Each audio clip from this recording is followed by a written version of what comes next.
Aujourd'hui, je me trouve à Yaoundé, plus précisément à Innovation Factory, et je suis allé à la rencontre d'une entrepreneur qui vient de publier un ouvrage ayant pour titre Le secret des grandes marques. Faites de vos employés votre atout majeur. C'est un titre qui m'a particulièrement intrigué parce que nous sommes dans un environnement où les employés ne sont pas forcément les atouts majeurs des entreprises, ou du moins pas considérés comme tels. C'est la raison pour laquelle je me suis dit qu'il était intéressant de parcourir ce livre avec son auteur, qui est juste là. Vanessa, comment tu vas? Je vais très bien, Doc. Alors déjà, merci beaucoup de m'offrir l'opportunité d'échanger avec toi afin que nous puissions discuter par rapport à ton ouvrage. Donc, je voudrais que tu commences par te présenter, nous dire globalement qui es-tu, quel est ton parcours académique, et à ce jour, si on devrait te définir, qu'est-ce qu'on dirait? Alors, qui je suis? Je suis Vanessa Kougué, conseillère en images, j'ai envie de dire. Et j'accompagne au quotidien les entrepreneurs et les entreprises à accroître leur chiffre d'affaires grâce à un branding relationnel, personnel et visuel aligné à leurs ambitions. Maintenant, pour mon parcours académique, disons qu'on commence avec le baccalauréat que j'ai eu. Baccalauréat A4 espagnol. Lorsque j'ai mon baccalauréat, mon rêve, en réalité, c'était pas de devenir conseillère en images. Mon rêve, à ce moment-là, c'était de devenir journaliste. Parce que j'étais passionnée de la communication, j'étais passionnée des médias, je voyais comment les gens présentaient le journal à la télévision et je me disais, j'ai envie de faire pareil. Donc, après l'obtention du baccalauréat, je me dis, ok, j'ai horreur des concours, donc je vais pas faire un concours. Je vais aller faire 3 ans à l'université de Yaoundé 1, filière études bilingues, pour ensuite déposer des dossiers à l'ESTIC, master recherche. Donc ça, c'est le trajet que j'ai en tête. Et après ça, je fais une formation, je sors journaliste et puis ma carrière continue. Sauf que en deuxième année, université, j'ai rencontre pas mal de choses qui font en sorte que je doive automatiquement me remettre en question, que je doive faire une sorte de retour sur moi et questionner même mon existence, parce que mon existence, ou alors mon moi, ma personnalité est, j'ai envie de dire critiquée, je vais pas dire critiquée, mais mal comprise. Je reçois des choses comme tu es trop calme, pourquoi tu es calme comme ça? Tu es trop douce. Je me rappelle une fois, mon papa m'a grondée. Je sais plus trop ce que j'avais fait. Et puis, je me suis mise à pleurer. Il me dit, mais qu'est-ce que tu fais comme ça? On te parle seulement et tu pleures. Ton mari va te battre avec cette attitude. Ça m'avait... Dans ma tête, c'était, tu me parles, ça me blesse. Je ne peux rien te dire parce que sinon on va dire que je te manque de respect. Je veux pas te taper, tu es pas mon petit frère. Et je suis juste là comme ça. Et les larmes ont commencé à couler. Et ma sœur qui, lorsque ses amis venaient à la maison, et qu'on disait, ah, ta petite sœur, elle est calme, elle est une mimi. Et elle disait, le calme est profonde. Et donc, je me demandais, qu'est-ce que j'ai fait de profond pour que tu me dises que le calme est profond. Donc, il y avait ces petites pics-là sur ma personnalité qui faisaient en sorte que je me demandais si je dois être comme ça. Est-ce que j'ai pas vraiment un problème? Est-ce que c'est pas un problème? Donc, je décide de me remettre en question et de changer en même temps. Je décide de changer totalement et également ma garde-robe. À ce moment-là, j'étais inspirée par la femme forte. Attention, pas la femme forte et indépendante sur les réseaux. Je parle de la femme dans sa féminité, dans sa douceur, dans son côté séductrice et la force dans sa capacité à être déterminée à atteindre ses objectifs. Du coup, je change donc ma garde-robe et j'incarne cette personne-là. Et je me dis, à partir de maintenant, je vais m'habiller comme ça parce que c'est là que je vais. Donc, je réfléchis aussi en parallèle sur qu'est-ce que je vais faire. Est-ce que je vais vraiment faire le journalisme? Et je m'intéresse au conseil en images. À cette période, je regarde beaucoup une émission que probablement vous connaissez. C'est Les Reines du Shopping. Ouais. J'aime la façon dont Christina Cordula présente l'émission. Et je me dis, même s'il faut que j'aille faire du journalisme, vu que je suis déjà en deuxième année, je serai animatrice télé pour une émission de conseil en images. Donc, je continue mon parcours et après l'obtention de la licence, lorsqu'il faut que je dépose les dossiers pour faire master recherche, on me fait savoir qu'on ne retient pas encore les dossiers. Donc, je vais tourner comme ça pendant 2-3 mois. Et finalement, je me dis, est-ce que je vais vraiment faire journalisme? Est-ce que je vais aller m'asseoir et laisser qu'on me dicte ce que je vais dire, ce que je dois écrire, parce qu'il faut une ligne éditoriale pour la télévision? Non. Pendant que j'étais en train de rechercher à me libérer, j'allais pas encore aller pour qu'on me dicte ce qu'il faut faire. Donc, je décide à ce moment-là que voilà, je vais totalement embrasser le conseil en image. Et je dis à papa, je vais être conseiller en image. Il me dit, conseiller en image, qu'est-ce que ça veut dire? Qu'est-ce que c'est? On fait quoi? À ce moment, en réalité, ma perception du conseil en image que j'avais et celle que j'ai aujourd'hui, c'était pas vraiment la même chose.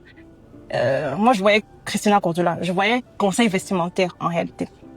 Et donc, je dis, je vais coudre les vêtements, je vais personnaliser, je vais faire du design parce que j'aime aussi le côté créatif de la chose, et la personnalisation. Donc, je commence à me former en couture. Parce que pour donner des conseils, il faudrait que j'ai quand même des bases en couture. Ça, c'est ce que je me dis. Donc, je commence à me former en couture. J'achète par la suite ma deuxième machine à coudre. Parce que j'en avais acheté une autre sur Jumia. Je sais pas si c'était une machine à coudre ou une machine à souffler. Les petites machines qu'ils vendaient. J'étais déçue quand j'ai eu ma machine. En tout cas, j'achète ma deuxième, cette fois-ci, une véritable machine à coudre. Et je regarde des vidéos de tutos sur YouTube. Je fais monter les patrons. Je fais la couture. Mais j'apprends très vite que même la couture, là, je vais pas faire ça. J'ai pas envie de m'asseoir et perdre le temps. Le col, pour faire sortir un col et les manches, c'était le calvaire. Donc, je quitte de là, je rencontre quelqu'un, une femme qui faisait le conseil en image, qui avait fait des études approfondies dans ça. Parce que moi, je savais que s'il faut que j'aille me former, comme il faudrait se former, ça coûte énormément. J'avais pas assez d'argent. Donc, je décide d'offrir mes services gratuitement à cette femme pour son atelier. Et elle avait un atelier qui était comme celui de mes rêves que je voulais. Donc j'arrive là-bas, je suis toute contente. Je vais aller travailler, je vais me former. En fait, l'objectif pour moi, c'était de me former. Je vais me former et elle faisait spécialement le designing. Elle était anglophone, beading, le perlage. Donc je commence là-bas et je fais tellement bien la chose qu'elle me demande, tu es sûre que tu t'es pas formée? Je lui dis non, c'est juste que j'aime le rendu après, j'aime le résultat quand la personne vient et qu'elle trouve son habit magnifique avec les perles comme ça dessus. Ça me plaît de ouf. Et quand je finis la formation là-bas, je me dis ok, il me faut quelque chose d'autre. Donc je vais me former cette fois-ci dans une école de formation en montage et gestion de projet. Je fais le montage et gestion de projet. Les parents se disent, ok, elle est revenue un peu à la raison. C'est quelque chose de plus conventionnel. Voilà. Ils se disent que, ok, elle est revenue un peu à la raison. On s'attend à ce que je fasse un CQP. Mais en réalité, je partais pour avoir les bases de comment monter mon projet de conseil en image. Et je finis la formation major, mais je ne fais pas le CQP. Parce que mon objectif, c'était pas aller de déposer les dossiers quelque part pour avoir le poste de gestionnaire de projet. Donc, je vais pas faire le CQP. Je continue mon parcours. Finalement, je rentre à la maison, on me dit, mais il faut faire les concours. Il y a l'ENS, il y a la police. Je dis, tu vas regarder, je vais aller faire la police. Il me dit, il y a l'ENS, tu peux enseigner, tu as un talent dans la communication. Et qu'est-ce que tu fais de ton talent de communication? Je dis, et ça arrive. La communication, c'est sûr que c'est quelque chose que j'aime. Donc, ça arrive. On dit, ok, ce qui est bien, c'est que on ne m'a jamais forcé à faire ce que je ne voulais pas. Bon, je ne sais pas si c'est parce que j'étais très têtue dans ce sens-là, sur ce côté-là, ou c'est parce que, voilà, on trouvait que j'étais assez responsable pour faire mes propres choix. Mais j'ai continué et lorsque je finis la formation en montage et gestion de projet, j'ai mon cousin qui a ouvert son entreprise à Yaoundé, une agence qui fait dans la pisciculture. Il me propose de venir faire la vente pour son agence. Donc, je vais aller faire la vente, mais en réalité, mon objectif, c'est de réunir les fonds pour monter mon entreprise. On reste focus. Oh, on reste focus. Donc, je vais aller être vendeuse pendant quelques temps. Et puis, un jour, il arrive à la maison et il dit à mes parents, si vous avez de l'argent, il faudrait que vous payiez une formation en vente à Vanessa. Parce qu'elle a un énorme talent dans la vente. Je dis, il se base sur quoi pour me dire que j'ai un énorme talent dans la vente? Je vois pas vraiment les résultats. En fait, je vois pas l'impact. Je vois pas ce qu'il voit, lui, pour dire que j'ai un talent dans la vente. Donc, 2 mois passent. Mais lui, de son côté, il était déjà aussi quand même entré dans l'entrepreneuriat. Donc, il avait un livre, Vendre comme un sniper, de Valère Béliat, qu'il me fait lire. On en discute, je prends des notes. Et puis, en même temps, c'est lui qui me parle du docteur Claudel Nubissier et de tous ceux qui tournent autour de lui. Donc, j'en apprends, mais après 3 mois, je commence à me lasser. Je veux plus. J'ai besoin de plus. Je veux pas rester là comme ça, m'asseoir et juste vendre, attendre que les clients entrent en boutique et juste vendre. Non, j'ai besoin de plus et je décide de quitter son entreprise pour me lancer à mon propre compte. Donc commencer véritablement ce concert image dont je parle depuis. Et je crée ma page. Là, on est en 2023. Je crée ma page Facebook. Et j'avais pas d'abonnés, je savais même pas comment le marketing, je savais pas ce qui se passait. C'est lancé d'abord. Voilà, je crée ma page et je pense que c'était en mai, je lance une publicité Facebook. Et je fais mon premier spot publicitaire que je monte. Le texte, la vidéo, montage et tout, c'est moi qui le fais.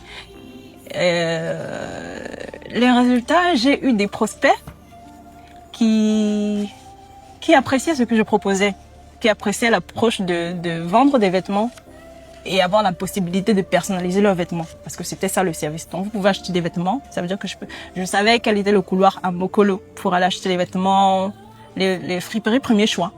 Les friperies premier choix. Et soit je vous les vends comme ça, à un prix quand même qui me permet d'avoir une marge, soit je personnalise. Et j'avais plusieurs catalogues de façons de personnaliser, que ce soit les pantalons, les accessoires de mode. Donc, c'est dans ça que je décide de faire jusqu'à ce que je me rende compte que il me faut plus. Parce que il y a une jeune demoiselle qui avait passé la commande de 2 pantalons. Moi, je voyais déjà l'argent. Je voyais déjà mon pantalon que j'ai pris à 3000. J'ai fini de mettre les perles là. Ça devait pas me prendre max trop de 5000. Et puis, elle avait accepté de prendre les pantalons à 8000. Donc, j'avais une marge de environ 4000 sur chaque pantalon. Moi, je voyais, oh, je vais être riche. Je vais être riche. Et sauf que j'achète les pantalons avant qu'elle ne me fasse l'avance. Parce qu'elle me dit qu'elle peut pas donner l'argent en ligne comme ça. Je me dis, oui, c'est normal. Elle ne me connaît pas et tout. Donc, je m'en vais acheter les pantalons. Je viens, je finis de faire. Je suis contente du résultat. Je recontacte la demoiselle. Elle me donne des rendez-vous. Jusqu'à finalement, je me fatigue. Je me dis, OK. Finalement, c'est moi qui ai porté les pantalons. Que j'étais censée vendre et avoir 8000 de bénéfices. Je dis, OK, peut-être qu'il me faut plus. Il me faut une formation en marketing et approfondir cette vente-là qu'on dit que j'ai le talent. Donc, en parallèle, je suivais donc le docteur Claudel Nubissier. Et je tombe une fois sur sa publication où un jeune homme venait de lancer son entreprise. Je dis, c'est possible d'être jeune et de lancer son entreprise. Je commence à suivre le jeune homme et puis un jour, je tombe sur une publication de jeune homme qui fait savoir qu'il a besoin de vendeuses. Je dis, OK, mon cousin a dit que j'ai du talent. J'ai lu le livre de Valère Béliat, mais je suis pas très sûre de pouvoir dire que, OK, j'ai la compétence pour être vendeuse. J'écris quand même. Je fais savoir que, bon, je sais pas vendre, j'ai pas la compétence, mais je propose, vu que vous faites dans le montage vidéo, je propose d'être voix off pour vous. Il me dit, OK, viens quand même, on va te faire passer le test de vendeur.